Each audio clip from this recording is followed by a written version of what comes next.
Yogi Setiadi, bocah 8 tahun jadi mualaf karena keinginan sendiri. Bukan kewajibanmu menjadikan mereka mendapat petunjuk, akan tetapi Allah lah yang memberi petunjuk. Siapa yang tahu, hidayah Allah datang dengan cara dan kisah yang tak pernah terduga. Hidup di tengah keluarga tanpa pengetahuan tentang Islam dan seluk-beluknya, bukan berarti tak akan pernah menjadi bagian dari Muslim. Mualaf di saat dewasa bukan kisah umum lagi, mereka telah banyak melahap habis buku mengenai ketuhanan. Belum lagi pengalaman religius yang mereka alami semakin meyakinkan mereka tentang kebenaran agama Islam. Namun, lain hal bagi mereka dengan usia muda. Buku yang mereka baca tak sebanyak orang dewasa, serta pemahaman mereka belum cukup baik untuk menyerap intisari suatu pengalaman religius. Yogi Setiadi, usianya baru menginjak 8 tahun. Namun ia, telah berani memutuskan suatu perkara yang besar dalam hidupnya. Lahir sebagai anak dari pasangan yang menganut agama Kristen, Yogi kecil terus-menerus mendapat asupan tentang konsep Trinitas ketuhanan. Hanya lingkungan yang jadi satu-satunya sumber Yogi untuk mengenal Islam. Dengan segala kuasanya memperlihatkan bahwa hidayah dapat datang kepada siapa saja. Bukan tanpa alasan Yogi tiba-tiba memutuskan untuk mengucap 2 kalimat syahadat. Ia telah memperlihatkan ketertarikannya dengan Islam sejak usia dini.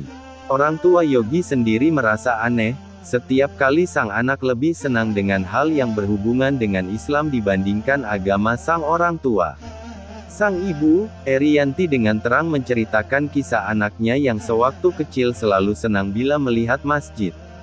Setiap kali Yogi diajak pergi ke gereja, ia selalu menolak bahkan meronta agar segera keluar dari gereja. Ia pun akan merasa risih setiap kali diajak pulang ke kampung halaman. Ia tak betah karena takut tersentuh dengan anjing dan babi yang banyak berkeliaran. Tak seperti teman-teman seagamanya, Yogi sedari dini menolak untuk makan daging babi. Ketertarikannya terhadap Islam terbawa hingga ia memasuki sekolah dasar. Pada masa awal sekolah, ia sangat senang jika mengikuti pelajaran agama Islam di sekolahnya. Karena tak sesuai dengan agama yang dianut keluarganya, beberapa guru bahkan sempat meminta Yogi keluar kelas, namun akhirnya selalu sama, Yogi menolak. Ia juga meminta izin untuk ikut teman-temannya. Saat masih duduk di kelas 1, Yogi selalu menghilang pada saat menjelang maghrib dan Jumat siang hari. Tak mengaka, Erianti pernah bertemu Yogi sedang memakai baju koko dan kopiah milik temannya. Ketika ditanya, Yogi menjawab ia baru saja pulang dari masjid. Yogi pula yang seringkali melantunkan ayat Al-Quran atau sekedar sholawat di masjid dekat rumahnya. Di rumah, Yogi bahkan melaksanakan salatnya sendiri. Menggelar sajadah dari kain handuk dan mengucap bacaan